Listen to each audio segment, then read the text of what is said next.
Olá, sejam bem-vindos. Eu sou o professor Jorge Oliveira, professor de programação, continuando aqui falando sobre diagramas de classes, tá? Esse é o segundo vídeo, vamos dar continuidade então.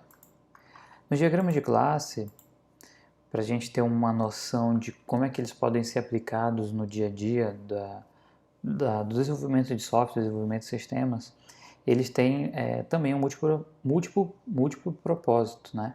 Então, eles podem ser empregados com diferentes visões, então diferentes maneiras, tá? A ideia ainda se estabelece em a gente definir os objetos, né, as classes que a gente chama aqui, e os seus relacionamentos. Isso não muda. Mas a complexidade, a especificidade que a gente vai tratar desses diagramas, elas variam. Por quê? Como a gente sabe, os diagramas, eles têm esse papel de simplificar, abstrair as informações, facilitar um processo de comunicação, né, e de desenvolvimento de software, documentação. Então, os diagramas em si, eles já têm papéis variados. No diagrama de classes, dependendo de como a gente quer empregar eles, a gente pode adotar uma perspectiva conceitual, tá? Uma perspectiva de especificação, uma perspectiva de implementação. O que a gente quer dizer com isso? Se eu estou falando de um nível mais conceitual, de um nível mais abstrato, eu posso, por exemplo, pegar e utilizar ele, principalmente quando eu vou tratar com clientes, quando eu vou tratar para fazer uma especificação, fazer um levantamento de requisitos ali, fazer primeiro o meu esboço do sistema. A gente sabe que o diagrama de classe, a gente tem as propriedades, temos os atributos, os métodos, mas vejam que aqui ele está bem simplificado, a gente não quer trazer tanta informação para o meu cliente, porque para isso, para ele não é relevante, eu quero só dar um olhar diferenciado, então se a gente quer fazer algo com outros membros ali envolvidos no processo de desenvolvimento do sistema, mas que eles não têm tanta afinidade, não são da área técnica, né? Não tem tanto conhecimento sobre o desenvolvimento de sistemas, não adianta eu colocar tantas informações para ele que aquilo ali não vai servir, tá? Mas eu quero fazer uma representação, eu quero utilizar os diagramas de classe, eu simplifico esse processo, coloco ali quais são as classes principais, aqui é a representação de um banco, né? Tenho conta, eu tenho heranças, né? E eu tenho alguns relacionamentos utilizando aqui as setinhas e indicações. Esse diagrama está simplificado, mas ele poderia ser utilizado com esse princípio, tá? De ser mais conceitual. Agora, eu quero trazer um pouco mais de sofisticação, digamos assim, de mais elementos. Aqui eu já estou colocando os métodos, quais são as dependências, já estou utilizando aqui a questão de interfaces, né? Em que contexto eu utilizaria isso daqui? Se eu quisesse trazer para os meus gerentes, por exemplo, de projetos, né? Eu não preciso trazer todas as informações de implementação, porque às vezes o gerente ou ele não está tão interessado, ou então não tem a afinidade, às vezes ele é da área de administração, ele não é da área técnica de desenvolvimento de software, ou então aquela informação para ele não vai trazer muita relevância, né, em relação de como vai ser a implementação, né, do diagrama. Não preciso colocar essas informações, mas é interessante eu dizer que aquilo ali vai ter uma interface de autenticação, uma interface de validação, os métodos principais das classes que eu vou colocar, processar a transação, por exemplo, e aí eu coloco um nível intermediário ali de complexidade no meu diagrama de elementos.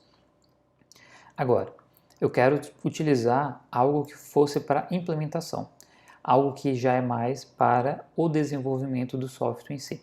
Tá? Para a equipe de desenvolvimento, a pessoa que vai colocar a mão na massa, ela precisa dessas informações, eu preciso ter um alto nível de detalhamento, um alto nível de especificação, né? Porque aquilo ali é importante. Aí já vou colocar a questão de navegabilidade, atributos bem especificados, todas as informações que forem possíveis de documentação, de visibilidade, né, que a gente viu, e eu coloco mais informações possíveis de agregação, composição, eu coloco ali, tá? Então, os diagramas de classe, por isso que vocês podem pesquisar na internet e achar um pouco estranho por que um diagrama não tem todos os elementos, ou então porque os diagramas eles vão variar de uma representação para outra, é mais nesse sentido. Você não é obrigado a colocar todas as informações no diagrama de uma vez só, tá? A gente pode fazer essa variação. Eu recomendo muito que vocês assistam esse vídeo, é um vídeo da Lucidchart que ele traz elementos ali, faz a explicação do que é um diagrama de classes, dá um exemplo prático, ele passa por todos os elementos, eu recomendo muito que vocês assistam esse vídeo, tá? Ele vai trazer bastante informações para vocês. Aqui a gente tem um exemplo do diagrama de classe, que ele é já com vários elementos também. Então, como a gente viu, a gente tem as classes. Aqui as classes a gente não está fazendo a representação dos métodos, por exemplo, tá? Só dos atributos. E aqui seria uma classe que trata de uma livraria, né? De uma biblioteca. Então, quais são as principais classes? A principal classe é a classe livro, tá bom? Só que a classe livro, nesse exemplo, a gente está tendo aqui uma herança, né? A chamada generalização. Então, aqui nessa herança, a minha classe book item, né? Ou então um item de livro, ele vai herdar as propriedades dessa classe. Essa é uma classe abstrata. Uma classe abstrata, ela não é implementada diretamente no sistema, ela não é salva, né? Ela simplesmente pega as informações, porque não faz muito sentido existir uma classe muito abstrata, sendo que eu tenho uma mais específica. Então, é melhor eu criar uma classe mais específica do que essa abstrata, tá? Eu tenho a questão de multiplicidade, né, que a gente viu no vídeo anterior. Tem, por exemplo, um autor, que ele faz o autor escreve um livro, né, o sentido de leitura aqui. A gente tem os atributos que estão aqui dentro, ok? A gente pode ter estereótipos, né, que é a identificação por meio dessas chavezinhas, né, os símbolos de maior e menor.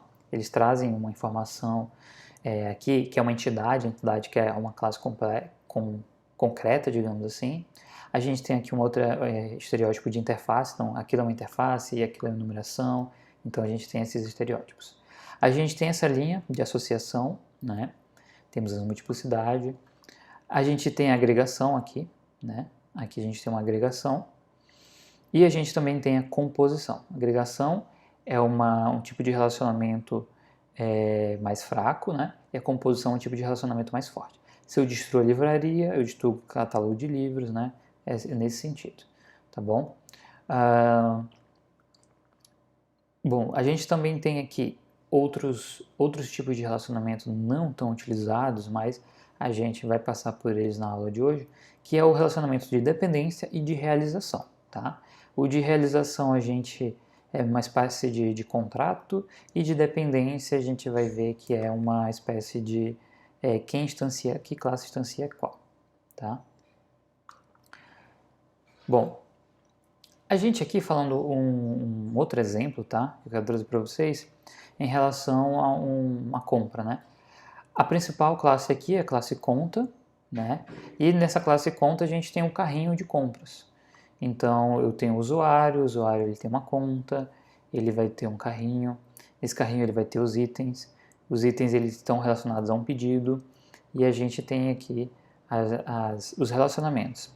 Percebam que esse é o diagrama mais comum da gente ter, tá? Onde esse aqui é o mais usual da gente verificar. São diagramas, são classes, né? Elas estão representando objetos. Eu vou fazer os relacionamentos dela através das associações simples, principalmente, né? Eu coloco ali a identificação do que é, né?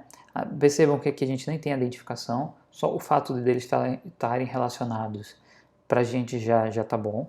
Se eu quiser especificar mais, se eu quiser trazer mais semântica, aí eu posso dar um nome para o relacionamento, tá? Mas para um caso de uso desse tipo, já é usual a gente ter uma noção de que um carrinho, compras, o que faz esse relacionamento, os itens, né? Eu não preciso colocar mais informações, tá bom? E fazer a multiplicidade deles e colocar o caso de agregação e de composição. Isso daqui já é o suficiente, isso daqui é o mais comum da gente ver nos diagramas, tá? A gente não precisa se preocupar tanto com questão de interface, dependência. Isso daí é para quem está começando, né, a entrar no mundo da orientação a objetos, da modelagem. Você não precisa pensar nessas questões mais complexas. Pense somente nisso daqui, nos objetos, nas classes, como essas classes, quais classes estão relacionadas com o que. Isso daqui já vai dar muito trabalho. Você dizer, olha, a classe conta, ela não está ligada diretamente à classe produto. Ela vai estar ligada primeiro ao carrinho, o carrinho vai ter o item ele é um produto, né? Ele tem um produto e ele tem um pedido. Esse pedido volta para a conta. Só esse fato aqui de você ter esse tipo de associação, né, já dá muito trabalho para o aluno, para a pessoa que está começando ali, desenvolvedor, analista de sistemas, né? Então, só isso aqui já vai dar bastante trabalho. Depois, com a experiência, né, conforme você vai vendo sistemas mais complexos, você quer especificar melhor, você vai tratar outros elementos, né, de associação, de interface, de classes abstratas, e aí você vai ganhando, avançando na especificação. Depende do seu projeto também, de como é que você quer especificar isso, enfim, são outros fatores que você vai levar em consideração. Um tipo comum de relacionamento é o relacionamento unário ou então autorrelacionamento, ou seja, a classe ela tem um relacionamento com ela mesma, né? Então, por exemplo, o empregado ele tem informações de outros empregados. O que seria isso? Eu tenho aqui a figura do chefe, né? O chefe ele digamos assim, ele é um funcionário da empresa, só que ele tem uma hierarquia, né? Ele manda, né? Ele chefia os seus subordinados. Então, existem classes que fazem isso, o autorrelacionamento. Tá? Aqui a gente tem, por exemplo, um departamento que ele tem vários departamentos dentro dele, tá certo? Se esse departamento maior fecha, nesse sentido aqui que a gente tem a composição, os departamentos menores ou subalternos ali a ele, né? Dentro desse departamento também iriam fechar. Bom, entrando nesse conceito de dependência, tá? O que é a dependência em relação às classes, né? A dependência ela é mais a questão semântica, né? Que ele traz. No final das contas, na prática, um objeto ele vai fazer a instância, né? De um outro objeto. Então, eu vou ter um objeto que ele vai receber como parâmetro um outro objeto. Exemplo. Vamos olhar primeiro para a figura. Eu tenho aqui essa classe chamada applet. Ela ela é pai, né, digamos assim, da Hello World. Então, o Hello World vai herdar as propriedades de applet. Mas aqui a gente tem uma dependência da classe Hello World para a classe Graphics, né? Como é que a gente vai representar isso no código, né, na hora de implementar? Aqui, como é uma classe Java, né, a classe Hello World ela está pegando as propriedades da classe applet, né, está fazendo uma herança, a gente vai representar assim no extends. E como é que eu vou colocar isso, essa dependência? Eu estou dizendo aqui ó, que Graphics, que é essa minha classe aqui, ó, eu vou instanciar ela através desse objeto G, né? Então esse objeto aqui, vejam que é uma dependência de Hello World e Graphics. Se Graphics tiver uma alteração, tiver uma implementação, isso vai impactar, digamos assim, para a classe Hello World. A gente chama que essa classe é uma classe independente, tá bom? Ela não depende de ninguém, mas essa classe Hello World ela depende dessa classe Graphics, tá bom? Então uma classe usa instância de outras classes e ela é representada por esse símbolo, né, essa setinha tracejada com o símbolo, né, setinha aberta vazada. Aqui a gente tem outro exemplo, por exemplo, a gente tem um cliente negócio e eu tenho entidade e filtro. A classe filtro e a classe entidade, elas são classes mais independentes. Mas a classe negócio, ela depende das propriedades e dos métodos que estão aqui dentro da classe. A classe negócio depende das propriedades e métodos que estão nas outras duas classes, entidade e filtro, tá? Aqui a gente tem a leitura de como é que a gente poderia ver isso, tá? Eu vou passar bem rápido aqui, não é o foco da gente...